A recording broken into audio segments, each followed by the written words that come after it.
10 minute നേരം എനിക്ക് തന്നു പോയതുകൊണ്ട് നിങ്ങൾക്ക് ഒന്നും സംഭവിക്കില്ല. എനിക്ക് പറയാനുള്ളത് അനുവദിക്കാൻ പറ്റുമെങ്കിൽ അനുവദിക്കുക, അല്ലെങ്കിൽ നമുക്ക് വെച്ച് നിർത്താം. അതായത് ഈ പാചകവാതക പ്രതിസന്ധി ഉണ്ടാകും എന്ന് നമ്മൾ ആരും പ്രതീക്ഷിച്ചതല്ല. ഇതിന്റെ ഇമ്പാക്ട് എന്താണെന്ന് കൂടി പറയേണ്ടതുണ്ട്. അതുകൊണ്ടാണ് ഞാൻ പറയുന്നത്. അതായത് കഴിഞ്ഞ ഫെബ്രുവരി മാസം വരെ കേരളത്തിൽ ആകെ വിൽക്കപ്പെട്ടിട്ടുള്ള ഇൻഡക്ഷൻ സ്റ്റൗകളുടെ എണ്ണം എന്ന് പറയുന്നത് 12 ലക്ഷം സ്റ്റൗകളാണ്. കഴിഞ്ഞ ഒരൊറ്റ മാസം കൊണ്ട് വിൽക്കപ്പെട്ടിട്ടുള്ളത് അഡീഷണൽ ആയി 12 ലക്ഷം. അങ്ങനെ ഇപ്പം കേരളത്തിലെ ഗ്രിഡിൽ കണക്ട് ചെയ്യപ്പെട്ടിട്ടുള്ള സ്റ്റൗവിന്റെ എണ്ണം 24 ലക്ഷമാണ്. ഒരു സ്റ്റൗ എന്ന് പറഞ്ഞാൽ 1000 വാട്ട് മുതൽ 2000 വാട്ട് വരെയാണ്. ഇത് ഉണ്ടാക്കുന്ന ലോഡ് എന്ന് പറഞ്ഞാൽ 2400 വാട്ടാണ്, 2400 മെഗാവാട്ടാണ്. അത്ര വലിയ ഇമ്പാക്ട് ഉണ്ടാക്കുന്നതിൽ ഒരുമിച്ചല്ല ഇത് മുഴുവൻ ഗ്രിഡിലേക്ക് കണക്ട് ചെയ്തുകൊണ്ട് എന്നതുകൊണ്ടാണ് ഏകദേശം 500 മെഗാവാട്ടിന്റെ ഇമ്പാക്ട് ഈ ഇലക്ട്രിക് സ്റ്റൗ മാത്രം വൈദ്യുതി ഗ്രിഡിൽ ഉണ്ടാക്കിയതിന്റെ ഭാഗമായി ഉണ്ടായിട്ടുള്ള പ്രതിസന്ധിയാണ്. ഈ പ്രതിസന്ധി ഒരാൾക്ക് മുൻകൂട്ടി കാണാൻ കഴിയുന്ന പ്രതിസന്ധിയല്ല. ഫെബ്രുവരി 28-ാം തീയതി ട്രംപ് ആക്രമണം നടത്തുന്നു, ഇവിടെ പാചകവാദി പ്രതിസന്ധി ഉണ്ടാകുന്നു. കഴിഞ്ഞ ജൂൺ മാസത്തിലും ജൂലൈ മാസത്തിലും ജനുവരി മാസത്തിലും ഫെബ്രുവരി മാസം 27-ാം തീയതിയും KSEBക്ക് കാണാൻ കഴിയുന്നതല്ല. 28-ാം തീയതി ഉണ്ടായ പ്രശ്നത്തിന്റെ ഭാഗമായി മാർച്ച് മാസം അവസാനത്തിലാണ് പാചകവാദ പ്രതിസന്ധി ഇത്ര രൂക്ഷമായത്. അപ്പോൾ തന്നെ 8-ാം തീയതി 8/4/2026 റെഗുലേറ്ററി കമ്മീഷൻ മുമ്പിൽ KSEB അപേക്ഷ സമർപ്പിച്ചു. ഉദ്യോഗസ്ഥന്മാർക്ക് സ്വന്തം നിലയ്ക്ക് ഈ സമയത്ത് തീരുമാനിക്കാൻ കഴിയില്ല. എന്തുകൊണ്ടാണ്? ഇവിടെ ഒരു രാഷ്ട്രീയ നേതൃത്വം ഇപ്പൊ ഇല്ല. ഇപ്പം ഇലക്ഷൻ കോഡ് ഓഫ് കണ്ടക്ട് നിൽക്കുകയാണ്. അതുകൊണ്ട് റെഗുലേറ്ററി കമ്മീഷന്റെ തീരുമാനം വന്നാൽ മാത്രമേ ആക്ട് ചെയ്യാൻ പറ്റൂ എന്നതുകൊണ്ട് അവർ അപേക്ഷ കൊടുത്തു.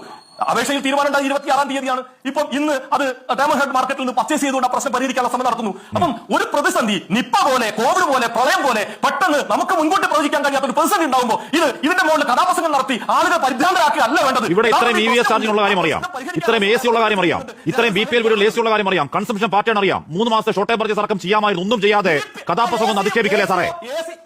കേൾക്കുന്നവരൊക്കെ മണ്ടന്മാരാണോ? അതാണ് ഞാൻ പറഞ്ഞത്. AC അതുപോലെ തന്നെ മറ്റു ഉപകരണങ്ങളൊക്കെ കണക്കിലെടുത്ത് അതൊക്കെ വന്നാലും ആവശ്യമായ വൈദ്യുതി എത്ര വേണം എന്ന് കണക്കാക്കി അതിനനുസരിച്ചുള്ള ആസൂത്രണം KSEB ചെയ്തിട്ടുണ്ട്. പക്ഷേ ഇൻഡക്ഷൻ കുക്കറിന്റെ ഭാഗമായി KSEBക്ക് അറിഞ്ഞുകൂടായിരുന്നു. ആ പ്രവാചക സാന്നിധ്യം ഞങ്ങൾക്ക് ഉണ്ടായിരുന്നില്ല. ദയവായി ഇത്തരം സാഹചര്യങ്ങൾ ഹാഷ്മി ഒന്ന് മനസ്സിലാക്കി KSEB ഉദ്യോഗസ്ഥന്മാരോട് ഇനിമുതലെങ്കിലും പറയണം എന്നാണ് അഭ്യർത്ഥിക്കാനുള്ളത്. ഹാഷ്മിക്ക് ഇതൊക്കെ മനസ്സിലാവുന്നതാണല്ലോ, മനസ്സിലാക്കി ആ നിലയ്ക്ക് പ്രശ്നമുണ്ട്, എന്ന് വരാൻ പോകുന്നുണ്ട്, പോകാതെ ഞങ്ങളൊന്ന് ഉപദേശിക്കണം എന്നാണ് ദയവായി അഭ്യർത്ഥിക്കാനുള്ളത്. ഹാഷ്മിയുടെ ഉപദേശത്തിന് വേണ്ടി ഞങ്ങൾ കാത്തിരിക്കുക. ഓക്കെ, പരിഹാസം ഇഷ്ടപ്പെട്ടു. രാജു പി നായർ, ഇവിടെ ആര്യാടൻ മുഹമ്മദിന്റെ റദ്ദാക്കി കരാറുണ്ടല്ലോ. നിങ്ങൾക്ക് മാത്രമേ പരിഹസിക്കാവുള്ളൂ. പ്രവോക്കണാവില്ലേ?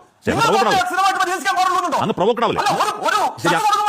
ശരി, അല്ല പ്രവോക്കണാവില്ലേ? ക്യാപ്സൂളുകൾ പറഞ്ഞത് 30 ഊണിന്റെ 60 ഊണിന്റെ കണക്കാണ്. ഇൻഡക്ഷൻ കുക്കർ ശരി, ഓക്കെ, ഇല്ല പറയട്ടെ, ഓക്കെ, അദ്ദേഹം പറയട്ടെ, ശരി, ഓക്കെ.